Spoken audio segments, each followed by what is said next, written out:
Assalamualaikum warahmatullahi wabarakatuh. Selamat siang bapak-bapak, ibu-ibu. Apa kabarnya semua?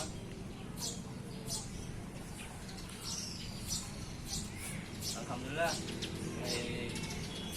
lumayan banyak ini datang di KPM ini di pertemuan keberapa ini. Oh ya, jadi sebelumnya saya ucapkan banyak terima kasih kepada bapak ibu-ibu sudah menyempatkan hadir dalam pertemuan kita kali ini.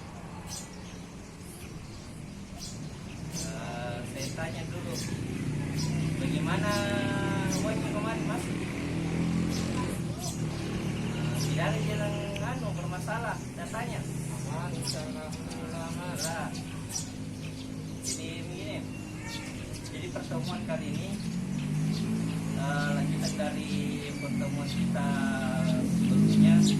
Kita lanjut dengan sesi 11 yang judulnya pencegahan, penelantaran dan eksploitasi. Saya tanya gitu dulu, Bapak, ada yang tahu apa itu dibilang penelantaran? Nah, apa itu dibilang penelantaran? Tidak mengurus. Tidak mengurus. Yang lain ada tahu? Biarkan anaknya. Itu adakah pernah terjadi di tempat tak, di daerah tak itu anaknya tidak urus? Ada kayaknya. Ada. Lumayan ada di sekitaran tetangganya sana. Kalau kita ya itu pernah didapat di lingkungan tak, di rumah ada anak-anak yang tidak diurus, ditelantarkan sama orang tuanya. Yang bagaimana gitu? Seperti bagaimana? Terus masih ada ke sekolah. Kalau eksploitasi pernah kita ngerti, ibu? Belum pernah. Belum pernah. Jadi di sini Bu, Bapak saya akan jelaskan itu semua.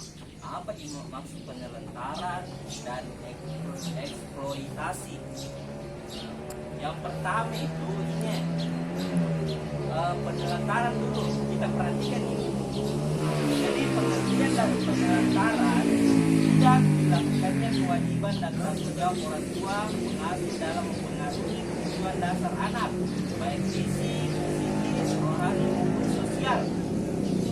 Pengertian secara dari besarnya, jadi tidak ada tanggung jawabnya itu orang tua sama anaknya, nah biarkan dia terlantar. Ini pengertian dari anak terlantar adalah anak yang karena suatu sebab oleh orang tuanya melalaikan kewajibannya sehingga kebutuhan anak-anak tidak dapat terpenuhi dan wajar baik secara rohani, jasmani maupun sosial. Tidak ada perhatian sama orang tuanya, biarkan saja. Ini contoh-contoh penelantaran. Jadi ibu bisa lihat ini beberapa contoh. Jadi sebagian saya bacakan itu. Jadi ada tidak memberikan makan yang sehat, aman dan bergizi. Jadi anak kasih makan, sebarang kita kasih makan anaknya. Biarpun itu apa, yang penting makan di anaknya. Kita perhatikan itu kesehatannya. Yang kedua, diberikan tempat tinggal dan pakaian yang layak. Yang ketiga, tidak pernah diberi waktu dan kesempatan bermain. Jadi di rumah terus itu anaknya tidak kasih kesempatan bermain, bekerja terus, lepas anaknya bekerja. Nah, yang keempat, tidak diizinkan sekolah. Bila itu orang tua yang pergi sekolah, di rumah saja, bantu kak. Ini tidak melakukan imunisasi terhadap anak. Imunisasi jangan biarkan dia anaknya. Tidak ada imunisasi, dibilang imunisasi sampainya besar. Nah ini tidak ke posyandu, tidak dibawa berobat ke puskesmas. Jadi kalau ada sakit anaknya, nah biarkan dia sakit, tidak menuntut pendidikan anak. Nah, jadi masih banyak lagi ini Bu, contoh-contoh penelantaran. Jadi bisa ibu perhatikan ini. Selanjutnya ini akibat penelantaran. Dari ini contoh penelantaran, Bu, ada akibatnya.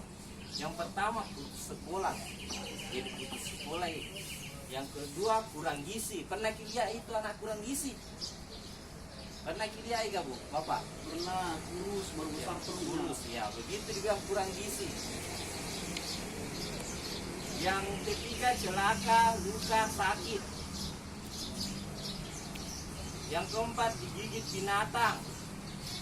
Kalau jengking, kecoa, ular, anjing dan lain-lain, dari perhatiannya orang tua, jadi biarkan saja. Sering ketakutan, tidak berani, kemampuan berbahasa rendah. Bahasa misalnya kalau di daerah Atai itu bahasa Lugi nak tahu. Itu pun banyak bahasa tidak nak tahu. Bahasa Indonesia itu kurang nak pahami. Bahasa daerahnya tidak tahu. Ini lagi, anak merasa tidak aman nih mau pergi-pergi. Jadi merasa takut terus sih. Susah bergaul sama siapa, jadi menyendiri terus itu. Nah ini masih banyak lagi. Selanjutnya cara pencegahan penelantaran. Ini ada beberapa cara pencegahannya, Bu. Bisa diperhatikan nih. Nah, ini memenuhi kebutuhan dasar anak. Nah, kita sebagai orang tua harus memenuhi kebutuhannya anak tak. Meluangkan waktu untuk bersama dengan anak. Jadi usahakan itu ada waktu tak sama anak tak. Jangan kerja terus. Usahakan sekali-kali temani anak tak bermain atau apa. Nah, ini berbagi tugas dalam mengasuh anak. Jadi bapak sama mama itu usahakan ada tugasnya harus berbagi. Kalau sibuk bapak tak, sibuk suami tak, kita yang jaga anak tak. Kalau kita yang sibuk, bapak tak yang jaga anak tak. Begitu ini. Nah ini mendidik anak tentang apa yang diboleh dan tidak boleh. Jadi perhatikan itu, harus bisa dididik anak tak. Memperhatikan pergaulannya anak. Nah ini perhatikan, apalagi kok daerah-daerah yang memang daerah-daerah bahaya di situ. Perhatikan itu pergaulannya anak tak. Biasa itu bergaul nih sama orang Paninu, Patole, Neku di pulang. Nah, menitipkan anak keluarga kerabat yang dapat dipercaya pada saat orang tua tidak ada di rumah. Itu kalau misalnya tidak ada di rumah, yang sembarang titipkan anak tak. Apa kalau misalnya orang jahat, nak bawa anak tak atau nak jual ke organ tubuhnya atau apa? Kita itu yang tersisa. Menitipkan anak di tempat penitipan anak. Ada memang khusus itu, Bu, tempat penitipan anak. Mengkonsultasikan masalah keluarga dengan aparat setempat atau penyedia layanan. Jadi ada semua gitu tugasnya. Saya punya mengaji dan posisi, jadi konsultasi di situ terus, Bu, masalah keluarga tak. Nah, misalnya ada masalahnya anak tadi sekolah, tempat konsultasi di guru dan sebagainya. Bawa anak ke tempat kerja. Kalau misalnya tidak ada jaga anak tak, nah mungkin pergi kerja bisa jadi bawa ke yang penting bisa ya. Ini konsultasi dengan pendamping PKH untuk membantu mencari solusi. Jadi kalau misalnya ibu-ibu, bapak-bapak ada masalahnya anak, bisa konsultasi sama saya sebagai pendamping PKH. Ini lagi kita masuk di pengertian eksploitasi anak. Tadi ada yang tidak tahu. Jadi ini manfaat. Ini eksploitasi adalah pemanfaatan anak oleh keuntungan material maupun imaterial. Eksploitasi adalah tindakan dengan atau tanpa persetujuan korban yang memiliki tetapi tidak terbatas dan pelanggaran. Jadi itu, jadi intinya itu, Bu, itu eksploitasi, memanfaatkan anaknya, nasuri bekerja. Anaknya nasuri bekerja, napasai bekerja. Misalnya tuh, ini anak tak. Ini anak tak belum waktunya untuk bekerja, nah kita suruh bekerja. Kita suruh kerja keras, pas itu kerja anak tak, itu namanya eksploitasi. Ini ada keuntungannya. Unsur eksploitasi, keuntungan materi, memperoleh uang. Contohnya anak yang dilacurkan, dipekerjakan, digunakan untuk mengemis.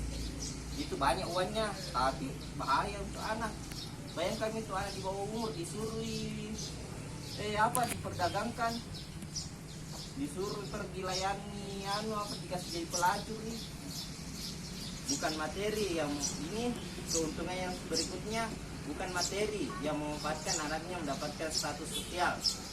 Nah, ini akibatnya Bu, lihat dulu, anak putus sekolah, dia tidak sekolah nih anaknya, membangkang perkembangan fisik anak terganggu, menjadi penakut, murung, menarik diri, dan masih banyak lagi Bu. Nah ini selanjutnya cara pencegahan itu bisa kerja ini, mengupayakan anak tetap sekolah. Jangan suruh harus kita sebagai orang tua kita dukungnya anak kita untuk bersekolah. Sudah kewajibannya ini orang tua. Bu, kalau tidak mau kita bagaimana cara supaya kita anak kita sekolah supaya rajin sekolah. Tidak menyuruh bekerja yang mengganggu kegiatan bermain dan belajar. Jangan itu terlalu pas saya anak itu bekerja. Kalau belum waktunya bekerja, biarkan dia itu bermain dulu sama belajar. Tidak membiarkan anak bersama orang dewasa tanpa pengawasan. Jangan biarkan anak bersama orang dewasa tanpa pengawasan, karena bisa jadi tuh anak tak belum cukup umurnya merokok nih, ikut minum. Anak-anak nakal. Anak itu Pak, anak itu begitu. Tidak boleh gitu Pak.